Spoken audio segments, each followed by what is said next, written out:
तो देखो आज हम लोग क्या करें, वृत्त के क्षेत्रफल के बारे में जानेंगे। ठीक है, आज वृत्त से संबंधित जितने भी फॉर्मूले हैं मैं सारा बताऊंगा। सबसे पहले आप लोगों को पता होना चाहिए ये क्या एक वृत्त है, ये क्या एक वृत्त है। ये वृत्त का क्या है, केंद्र है। ये वृत्त का क्या है, क्लियर।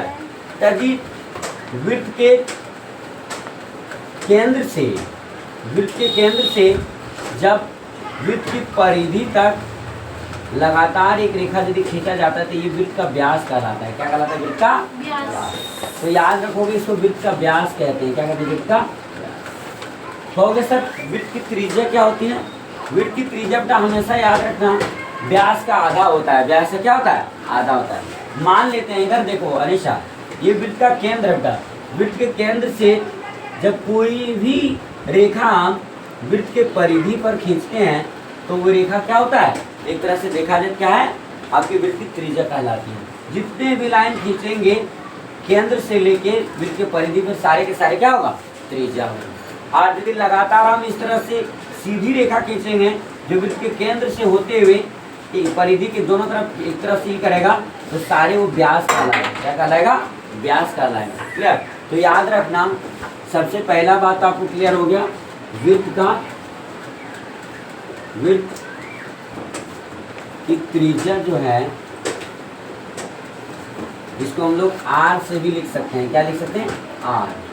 ठीक है, वो क्या होता है, वृत्त की त्रिज्या आर जो होता है वो क्या होता है, आपका व्यास का आधा होता है। व्यास बटे 2 होता है, व्यास बटे 2 होता है। क्लियर। पहला चीज याद रखोगे। दूसरा क्या याद रखोगे, वृत्त की परिधि। ये वृत्त की क्या है, चारों तरफ जो सीमा है, परिसीमा को ही उसकी परिधि कहते हैं। क्या मान लेते हैं मेरा हाथ में देखो बैंगल जो हम पहने हैं ना, इसको तोड़ के यदि सीधा कर दें तो एक रेखा जैसा हो जाएगा। तो इस रेखा की लंबाई ही वृत्त की परिधि कहलाता है। क्या कहलाता है, वृत्त की परिधि। यदि इसको हम क्या करेंगे, ब्रेक कर देते हैं, इसको यदि हम ब्रेक कर देंगे तो एक लंबा सा लाइन बन जाएगा, लंबी सी रेखा होगी और इसी की लंबाई को वृत्त की परिधि कहते हैं। क्या कहते हैं, वृत्त की परिधि। तो याद रखना वृत्त की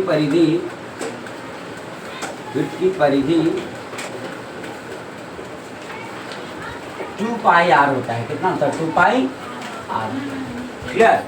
याद रखना। तीसरा जो है एकदम वृत्त का क्षेत्रफल, चाहो तो लिखते जाओ। तीसरा क्या है, वृत्त का क्षेत्रफल। वृत्त का क्षेत्रफल जो है वो कहीं ना कहीं क्या होता है, बताओ। वृत्त का क्षेत्रफल पाई आर स्क्वायर होता है। क्या होता है, pi R square. Pi R square, वृत्त का क्षेत्रफल पाई आर स्क्वायर। ठीक है, यहाँ स्मॉल रेडियस ले लिए हैं यानी कि त्रिज्या।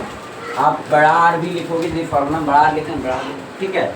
एक और होता है, क्या होता है, वृत्त का क्षेत्रफल हो गया, वृत्त की परिधि हो गया, और वृत्त की त्रिज्या आर जो हुआ। ठीक है, त्रिज्या आर जो है कहीं ना कहीं व्यास बटे 2 है। व्यास को हम लोग डायमीटर डी भी कहते हैं। तो याद रखना वृत्त की त्रिज्या क्या होता है, dy/2, व्यास का आधा।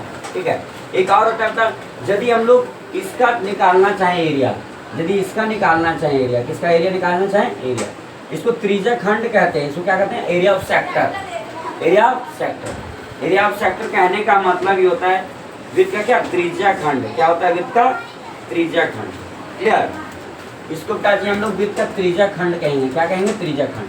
तो याद रखना वृत्त का त्रिज्या खंड जो होता है, वृत्त के त्रिज्या खंड का क्षेत्रफल, त्रिज्या खंड